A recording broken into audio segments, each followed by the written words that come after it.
Ini mungkin Anda bisa temukan dalam hidup Anda, ada orang-orang yang memang sangat setia dengan Anda gitu.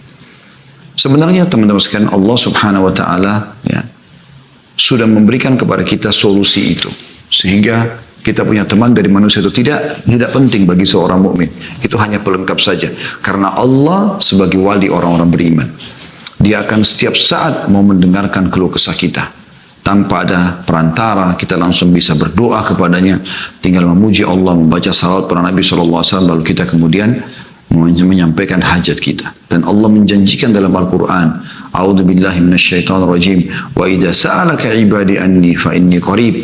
Hai Muhammad, kalau ditanyakan kepadamu dari hamba-hambaku tentang aku, katakan aku sangat dekat. Ujibu da'watad da'i idza da'an, dan aku pasti akan menjawab semua permintaan hamba-hambaku yang meminta. Falyastajibuli, oleh karena itu mereka kembali kepadaku, minta kepadaku. Wal yu'minu bi, dan mereka beriman tentang keberadaanku, la'allahum yarshudun, agar mereka mendapatkan petunjuk. Penulis di sini mengangkat di bahasan sebelum membahas sekitar 132 doa tentang keutamaan berzikir dan berdoa. Tentu kalau kita menyebutkan doa, dia masuk dalam zikrullah, karena Anda tidak mungkin berdoa kecuali Anda mengingat Allah Subhanahu wa taala. Dalil pertama diangkat oleh beliau adalah surah Al-Baqarah ayat 152 yang bunyinya a'udzubillahi minasyaitonirrajim fadhkuruni adzkurkum washkuruli wala takfurun. Maka ingatlah kamu kepadaku, niscaya aku ingat pula kepadamu, kata Allah. Dan bersyukurlah kepadaku dan janganlah kamu mengingkari nikmatku. Ya, tentu ulama menggambarkan sini mengingat Allah SWT dengan banyak cara.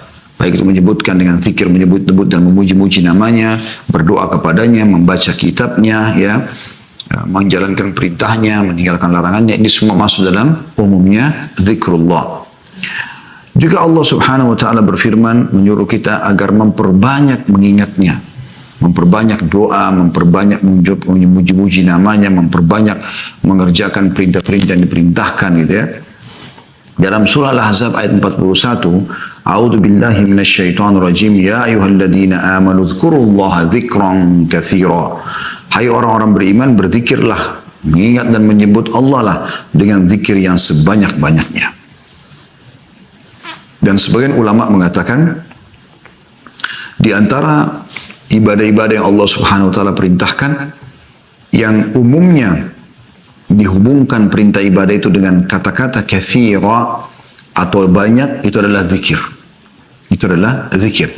Kita diperintahkan puasa ya, tapi tidak diikutkan dengan puasalah yang katsir, yang banyak, atau sholatlah yang banyak misalnya.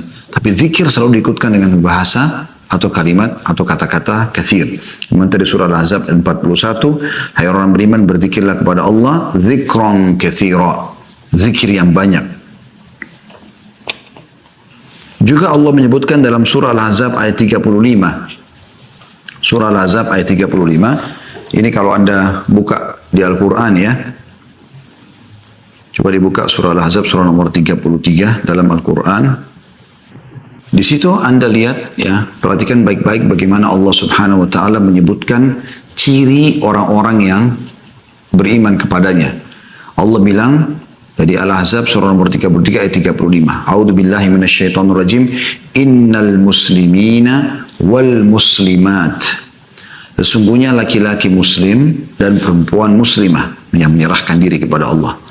Wal mu'minina wal mu'minat, dan laki-laki yang beriman juga perempuan yang beriman. Wal qanitina wal qanitat, dan laki-laki juga perempuan yang patuh. Itu salah satu makna qanit, taat ya. Was sadiqina was sadiqat, dan laki-laki yang jujur juga perempuan yang jujur ya. Kemudian was-sabirina was-sabirat, laki-laki yang sabar dan perempuan yang sabar. Wal khashi'ina wal khashi'at, laki-laki dan perempuan yang khusyuk ya, konsentrasi pada saat ibadah. Wal mutasaddiqina wal mutasaddiqat, laki-laki dan perempuan yang suka bersedekah. Was-saimina was-saimat, laki-laki dan perempuan yang suka berpuasa. Wal hafidhina furujahum wal hafidhat, dan laki-laki dan perempuan yang menjaga kemaluannya dari perbuatan yang haram. Ya, kemudian Allah sebutkan di saksi bahasan kita, wadzakirinallaha, perhatikan ada kata-kata di situ, katsiran, wadzakirat. Dan laki-laki juga perempuan yang banyak berzikir kepada Allah. A'addallahu lahum maghfiratan wa ajran 'azima. Allah telah menyediakan bagi mereka ampunan dan pahala yang besar. Perhatikan, kata-kata di atas tidak dihubungkan dengan kata-kata kathir. Seperti misalnya wal mutasaddiqina wal mutasaddiqat, laki-laki dan perempuan yang suka bersedekah. Tapi Allah tidak katakan ada banyak. Begitu juga dengan puasa. Tapi khusus zikir Allah Subhanahu wa taala datangkan ya dengan kata-kata kathir. Kemudian juga Allah Subhanahu wa taala menyebutkan, teman-teman sekalian, beliau mengangkat dalil setelahnya surah Al-A'raf ayat 205. Surah Al-A'raf ayat 205. A'udzu billahi minasyaitonir rajim. Wadhkur rabbaka fi nafsika tadarruan wa khifatan wa dunal jahri minal qawli bil ghudwi wal asali wa la takum minal ghafilin. Dan sebutlah nama Rabbmu dalam hatimu dengan merendahkan diri dan rasa takut, dan dengan tidak mengeraskan suara di waktu pagi dan petang, dan janganlah kamu termasuk orang-orang yang lalai. Allah Subhanahu wa taala menyuruh kita berzikir, menyebut nama-namanya dan juga berdoa kepadanya, membaca kitabnya. Sebutlah nama Rabbmu dalam hatimu dengan merendahkan hati, merendahkan diri dan juga rasa takut akan siksaannya, dan dengan tidak mengeraskan suara, tidak teriak-teriak sana sini. Ya, karena Allah Subhanahu wa taala Maha mendengar. Di waktu pagi dan petang, jangan pernah luput, selalu berzikir dan berdoa kepada Allah, dan jangan kamu termasuk orang-orang yang lalai. Rasulullah SAW bersabda, setelah menyebutkan beberapa ayat, beliau mengangkat hadis Nabi alaihi salatu wassalam, dimulai dengan hadis Bukhari, jadi 2 halaman 208. Yang bunyinya, kata Nabi SAW, Mathalul ladhi yadhkuru rabbahu wal ladhi la yadhkuru rabbahu mathalul hayyi wal mayyit. Perumpamaan orang yang berzikir atau mengingat dan menyebut Rabbnya dibandingkan dengan orang yang tidak berzikir atau mengingat dan menyebut Rabbnya adalah seperti orang yang hidup dibandingkan dengan orang yang mati. Dan dalam lafadznya Imam Muslim, kalau teman-teman sudah ada yang pegang bukunya di halaman 3 ya, di footnote nomor 1, itu bunyinya mathalul baitil ladzi yuzkarullahu fihi wal baitil ladzi la yuzkarullahu fihi mathalul hayyi wal mayyit. Perumpamaan atau perbandingan antara rumah yang di dalamnya Allah diingat dan disebut dengan rumah yang di dalamnya Allah tidak diingat dan disebut adalah seperti perbandingan antara orang yang hidup dan orang yang mati. Jadi bayangkan bagaimana Nabi SAW menggambarkan orang yang sering lisannya berdoa, berzikir ya. Ini menyebut-nyebut Allah Subhanahu wa taala, berkeluh kesah dengan dia. Maka itu digambarkan dengan orang yang hidup. Sementara orang yang sama sekali tidak pernah mengingat Tuhannya, baik dalam keadaan dia lapang, dia susah, maka ini seperti orang yang mati. Artinya tidak berfungsi lagi. Seorang penyair mengatakan, teman-teman sekalian, janganlah kau minta kepada manusia yang kalau kau minta kepadanya, maka dia akan marah. Tapi mintalah kepada, seperti misalnya teman-teman kalau minta kepada seseorang misalnya bantuan, sekali mungkin dia beri, 2 kali dia beri, ke 3 kali, ke 5 kali, ke 10 kali, ke 50 kali, ke 100 kali mungkin dia akan marah. Kata penyair ini, jangan kau minta kepada manusia yang kalau kau minta padanya dia akan marah. Tapi mintalah kepada zat Allah yang kalau kau tidak minta justru dia marah. Allah Subhanahu wa taala, saudaraku seiman, kalau Anda tidak berzikir, tidak berdoa, tidak sengaja merengek lah tanda kutip ya kepadanya, maka dia marah. Dalam sebuah hadis dengan sanad hasan seingat saya, riwayatkan Tirmidzi, kata Nabi SAW, "Man lam yad'u Allah yaghdab alaih." Siapa yang tidak minta justru kepada Allah, Allah marah. Bayangkan teman-teman, kalau malah manusia beda sekali, kalau kita minta terus malah dia akan marah. Tapi kalau Allah SWT justru kalau kita tidak minta, maka dia akan marah. Dan Allah Subhanahu wa taala, teman-teman sekalian, akan memenuhi hajat Anda walaupun itu mustahil di mata Anda. Mungkin dalam sebuah kisah seorang salafus salih dulu, orang yang miskin, hidupnya pas-pasan, apa yang dia dapat hari itu itulah yang dia makan dengan istri dan anaknya. Dan istri anaknya pun bersabar. Ringkas cerita teman-teman, pernah satu hari dia pulang ke rumahnya, dia tidak dapat hasil apa-apa. Begitu tiba di rumah, sudah malam, istrinya tanya, apa ada hasil hari ini? Kata dia tidak ada. Saya sudah coba keliling sana sini menawarkan jasa untuk kerja, tidak ada sama sekali orang yang memberikan kepada saya pekerjaan. Maka saya tidak tahu lagi harus buat apa. Kata istrinya, tapi kita seharian belum makan nih. Lapar benar dari pagi sama anak-anak belum makan. Kata dia, insya Allah setelah saya istirahat sejenak, saya akan keluar lagi. Enggak cerita dia keluar lagi. Sudah malam, sudah tutup semuanya. Zaman dulu tidak kayak sekarang. Mungkin zaman dulu tuh selepas Isya udah nggak ada lagi orang yang lalang karena gelap gitu kan. Dan kayak kita sekarang justru penerangan di sana sini, masya Allah gitu kan, nikmat Allah yang luar biasa melimpah pada kita sekarang. Yang jelas teman-teman sekalian, dia jalan, dia tidak tahu mau kemana. Dia lewat ada sebuah masjid, gelap juga, zaman dulu orang pakai obor gitu kan. Dia nyalakan obor yang dia mampu, nyala sedikit, lalu dia wudhu, dia sholat. Menghadap kiblat, dia sholat. Dia memohon kepada Allah Subhanahu Wa Taala dengan penuh ketundukan hati, berharap Allah memberikan kepada dia rezeki sama istri dan anaknya yang sudah seharian belum makan gitu kan. Yang jelas teman-teman sekalian, subhanallah, di malam itu penguasa di wilayah itu gelisah, nggak bisa tidur. Maka dia pun terdorong hatinya mengambil kurang lebih kalau seingat saya 20 kantong berisikan harta, dinar-dinar emas. Dan dia bilang, ya Allah, aku malam ini nggak bisa tidur. Ini kata rajanya pada saat itu ya, atau penguasa di situ. Saya ingin keluar bersedekah di jalan-Mu ya Allah. Maka mudahkanlah aku untuk bersedekah pada orang yang tepat. Subhanallah, dia jalan, dikatakan dalam kisah ini, penguasa di wilayah itu pun mengatakan, saya tidak akan memegang tali kekangan kuda saya, Allah, saya akan membiarkan kuda ini jalan di mana tempat yang kau pandu. Ringkas cerita, dia jalan, subhanallah, kudanya mampir di masjid yang tadi ada orang soleh yang miskin itu.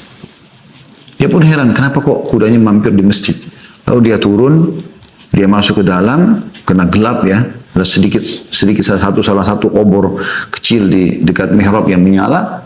Dia pun mendekat, lalu dia dengar ada orang sedang berdoa, lalu kemudian dia dengarkan doa. Di antara potongan doa dia mengatakan, ya Allah, sesungguhnya Engkau tahu, aku tidak ada tempat bergantung lagi kecuali Engkau. Sudah seharian aku dan istri anakku belum makan, maka mudahkan membuat kami makanan hari ini.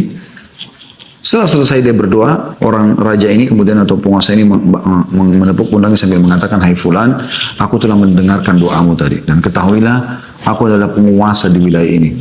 Aku niat malam ini keluar untuk bersedekah karena Allah. Maka ini ada 20 kantong dinar emas aku berikan kepada kamu. Dan ketahuilah kalau seandainya kau punya hajat apapun, maka saya akan memberikan kepadamu. Tinggal kau datang ke istana, saya akan berikan. Ya. Karena dia merasa, si raja ini merasa pada saat dia mau sedekah, Allah pandu ke orang ini gitu. Maka yang luar biasa adalah yang jadi saksi bahasan kita, jawaban orang miskin itu justru.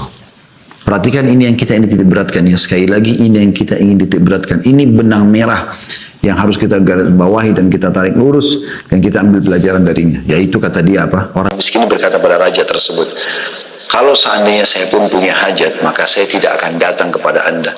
Tapi saya akan datang kepada Allah yang telah mengutus Anda datang kepada aku.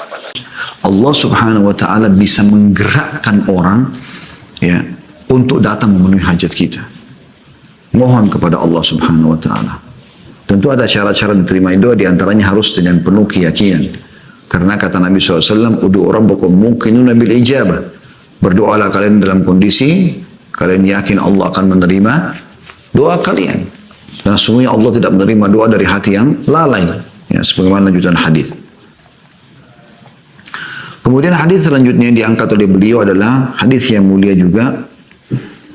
Hadis ini kata Nabi SAW, Ala unabbi'ukum bi khairi amalikum wa azkaha inda malikikum wa arfa'iha fi darajatikum wa khairi lakum min infaqid dhahabi wal warik wa khairin lakum min an talqaw aduwakum fatadribu anaqahum wa yadribu anaqakum qalu bala qala dzikrullahi ta'ala. Maukah, kata Nabi SAW, aku beritakan kepada kalian perbuatan kalian yang paling baik. Maksudnya besar sekali pahalanya. Paling suci di sisi raja kalian. Maksudnya Allah Subhanahu Wa Taala.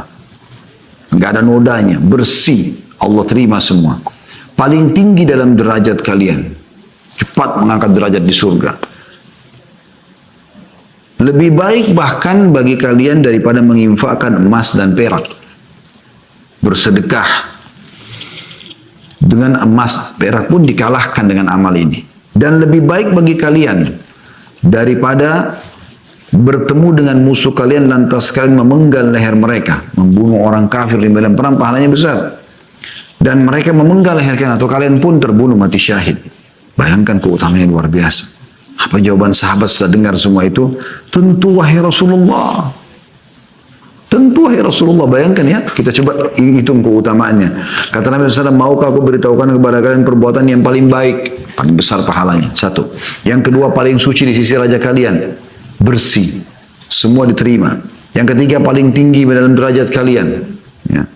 Yang keempat, lebih baik daripada kalian menginfakkan emas dan perak. Yang kelima, lebih baik bagi kalian daripada kalian bertemu dengan musuh kalian lantas kalian memenggal leher mereka atau mereka memenggal leher kalian. 5 keutamaan sekaligus.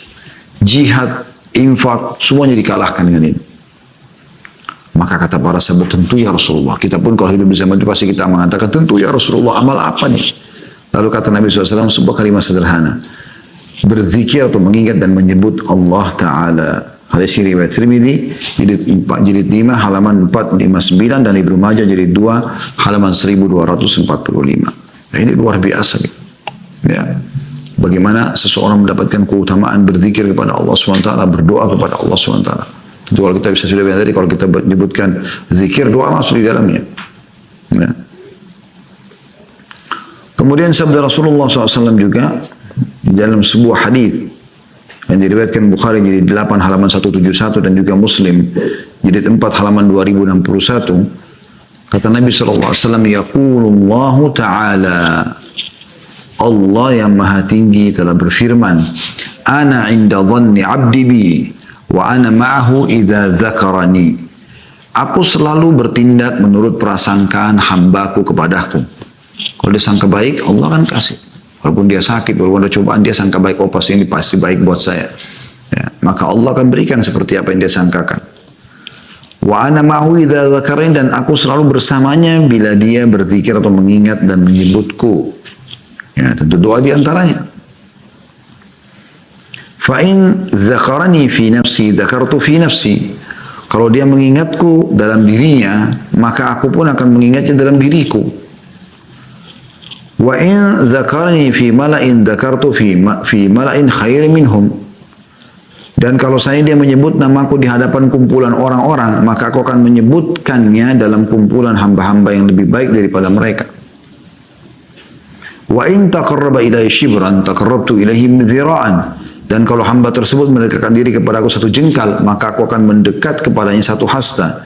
Wa in taqarraba ilayya dhira'an taqarrabtu ilayhi ba'an. Dan jika dia mendekatkan diri kepada aku 1 hasta, maka aku akan mendekat kepadanya 1 depa. Wa in atani yamshi ataitu harwala. Dan jika dia datang kepadaku dengan berjalan, maka aku akan mendatanginya dengan berjalan cepat. Ya. Jadi di sini kita lihat bagaimana potongannya. Wa idza dzakarani fi nafsi dzakartu fi nafsi. Wa in dzakarani fi malin dzakartu fi malain khairin min. Kalau seandainya dia menyebutku di dirinya, maka aku akan juga menyebutnya di diriku. Dan kalau dia menyebutku di depan orang banyak, dalam kondisi sedikit, tidak ada orang ataupun dia rame-rame, tetap dia berdoa kepada Allah, berzikir kepada Allah, Allah pun akan mengingatnya lebih baik daripada di depan kelompok lebih baik daripada manusia tersebut, yaitu para malaikat tentunya. Juga Abdullah bin Busr radhiyallahu anhu berkata bahwa seorang laki-laki pernah berkata, wahai Rasulullah, sungguhnya syariat Islam telah banyak bagiku, oleh karena itu beritahukan aku sesuatu yang aku pegang teguh. Beliau bersabda, la yazaru lisanuka ratban min dzikrillah. Hendaklah lidahmu selalu basah dengan zikir atau mengingat dan menyebut Allah. Hadis ini riwayat Tirmidzi jilid 5 halaman 458. Termasuk dalam zikir juga saya bilang tadi adalah membaca Al-Qur'an. Sebagaimana diangkat juga dalil oleh beliau di sini, hadis yang diriwayatkan Tirmidzi jilid 5 halaman 175. Yang bunyinya kata Nabi SAW, man qara harfan min kitabillah falahu bihi hasana wal hasanatu bi asyri amsalihha la aqulu alif lam mim harf walakin alifun harfun wa lamun harfun wa mimun harf. Barang siapa yang membaca 1 huruf dari kitab Allah atau Al-Quran, maka dia mendapatkan 1 kebaikan. Dan satu kebaikan itu dilipat gandakan menjadi 10 kali lipat. Aku tidak mengatakan alif lam mim itu satu huruf, akan tapi alif satu huruf, lam satu huruf dan mim satu huruf. Hadis riwayat Tirmidzi di 5 halaman 175. Ini luar biasa gitu. Zikrullah, mengingat Allah Subhanahu wa taala dengan segala macam jenisnya tadi. Baik menyebut nama-nama dan sifat Allah, ya bersyukur dan segala macam, berdoa, juga membaca Al-Quran. Ini semua masuk dalam rangkaian zikrullah yang luar biasa gitu. Juga Uqbah bin Amir radhiyallahu anhu meriwayatkan sebuah riwayat yang unik ya. Dia berkata, kharaja Rasulullah sallallahu alaihi wasallam wa nahnu fi suffah. Satu hari pernah Rasulullah SAW keluar menemui kami sementara kami di Suffah. Suffah ini sebuah tempat kurang lebih bisa menampung 300 orang di belakang rumah Nabi SAW. Umumnya ditempati oleh orang miskin di Madinah untuk belajar dari Nabi SAW. Kata Uqbah bin Amir radhiyallahu anhu, kharaja Rasulullah SAW wa nahnu fi Suffah. Satu hari pernah Rasulullah SAW keluar menemui kami sementara kami di Suffah. Faqala ayyukum yuhibbu an yaghduwa kulla yawmin ila buthanin aw ila al-aqiq. Siapa di antara kalian yang ingin pada saat atau setiap hari dia keluar ke Buthan dan Aqiq, dua lembah di Madinah. Lembah ini waktu itu belum berpenghuni ya. Dan di situ sering kali lewat unta-unta liar, tidak ada pemiliknya gitu. Kata Nabi SAW, fayati yaminhu binaqataini qaumawaini fi ghairi ithmin wala qati'atir rahim. Dia mendatangi ya kedua lembah tersebut dan membawa 2 ekor unta yang sudah sempurna ya, unta merah ya. Kemudian dia membawanya tanpa ada dosa dan tanpa memutus silaturahim. Maksudnya tanpa mengambil ya, hak orang lain. Fakulna, kami pun berkata, ya Rasulullah, nuhibbu dzalik. Wahai utusan Allah, kami ingin sekali itu. Enak benar setiap hari pergi ke lembah Buthan atau Aqiq, tiba-tiba datang sana ada unta tidak ada pemiliknya, bawa pulang ke rumah. Untanya mahal. Unta yang qaumawai ini kata Nabi SAW. Unta yang sempurna besar, ya sudah dewasa, itu harganya mahal, gitu kan. Maka kata para sahabat, kami mau ya Rasulullah. Seperti kalau dikatakan, siapa yang mau pergi ke jalan ini atau di lembah ini, dia akan dapat 2 mobil. Gitu. Tanpa mencuri, hadiah buat dia. Orang semua mau. Dan ini metode yang digunakan Nabi SAW untuk menarik perhatian audiens. Gitu. Ini seringkali Nabi SAW gunakan itu ya. Dilemparkan contoh dulu, kemudian untuk mendatangkan target utama nantinya. Setelah sahabat mengatakan, kami tentu mau ya Rasulullah membawa pulang 2 ekor unta tanpa putus silaturahim, tanpa mencuri ya punya orang lain. Qala afala yaghdu ahadukum minal masjid faya'lam. Tidakkah seseorang dari kalian menuju ke masjid kemudian dia belajar au yaqra ayataini min kitabillah, atau dia membaca 2 ayat dari kitabullah Al-Quran.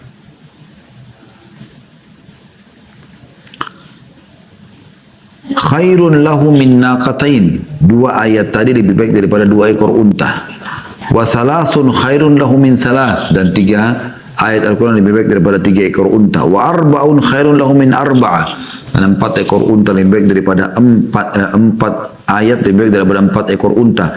Wa min a'dadihinna minal ibil. Dan begitulah hitungan kelipat gandaan seterusnya ya, terhadap jumlah-jumlah unta tersebut. Hadis ini diriwayatkan Muslim di 1 halaman 553. Juga Nabi SAW memastikan kalau ada orang yang duduk tidak berzikir, tidak berdoa, tidak mengingat Allah sama sekali, semua kelalaian isinya, maka ini bisa diancam dengan kenanya hukuman dari Allah Subhanahu wa taala. Oleh itu teman-teman, momen-momen banyak sekali ya. Nabi SAW tidak lewat padanya kesempatan melihat kebaikan atau mendengar kebaikan kecuali beliau memohon agar diberikan kebaikan tersebut. Dan kalau seandainya ada keburukan, maka beliau memohon agar diselamatkan dari keburukan itu. Ya. Anda misalnya lewat di jalan, lihat orang tabrakan, ada orang miskin, ada orang kelaparan, ada orang terkena cobaan-cobaan penyakit, segala macam yang tidak ada pada Anda, justru Anda bisa menggunakan itu momen untuk berzikir dan berdoa kepada Allah Subhanahu wa taala. Kata Nabi SAW, man qada maq'adan lam yadhkurillaha fihi kanat alaihi minallahi tira. Wa man ittaja'a madja'an la yadhkurullaha fihi kanat alaihi minallahi tira. Barang siapa yang duduk di suatu tempat dan tidak berzikir atau mengingat dan menyebut Allah di dalamnya, maka itu akan menjadi kekurangan dan penyesalan atasnya dari Allah. Dan barang siapa yang berbaring di suatu tempat lalu tidak berzikir atau mengingat dan menyebut Allah, maka itu akan menjadi kekurangan dalam kurung penyesalan atasnya dari Allah. Hadis riwayat Abu Daud nomor di tempat halaman 264. Di dalam hadis lain disebutkan makna tirah itu, atau kecelakaan itu, ataupun penyesalan tadi. Yaitu sabda Nabi SAW menjelas, ma jalasa qaumun majlisan lam yadhkurullaha fihi wa lam yusallu ala nabihim illa kana alaihim tira fa in sya'a dzaba wa in sya'a ghafaralah. Tidaklah suatu kaum duduk di suatu majlis di mana mereka tidak berdiri atau mengingat dan menyebut Allah di dalamnya dan tidak membaca salawat kepada Nabi Muhammad SAW kecuali akan menjadi kekurangan atau penyesalan atas mereka. Jika Allah menghendaki maka dia menyiksa mereka, dan jika dia kehendaki maka dia mengampuni mereka. Hadis riwayat Tirmidzi jilid 3 140. Jadi kita bisa lihat teman-teman sekalian bagaimana ya penekanan tentang harusnya seseorang itu berzikir, mengingat Allah Subhanahu wa taala, di antaranya doa, itu adalah hal yang sangat ditekankan.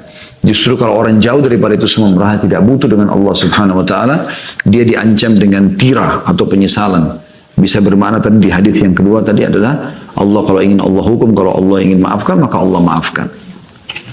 Dan yang terakhir yang kata beliau adalah hadis Nabi SAW, ma min qaumin yaqumuna min majlisin la yadhkuruna Allah fi illa qamu an mithli jifati himar wa kana lahum hasrah. Tidaklah satu kaum berdiri atau bubar dari satu majlis, kumpul-kumpul, nongkrong sama teman-teman atau keluarga, ngobrol-ngobrol.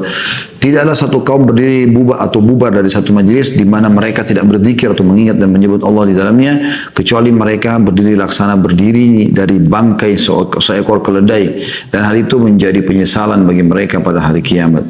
Hadis riwayat Abu Daud di tempat halaman 264. Nah, jadi kita bisa lihat teman-teman di awal buku ini, beliau sebelum membahas zikir dan doa, beliau menekankan sekali tentang masalah pentingnya atau keutamaan untuk berzikir dan berdoa itu sendiri.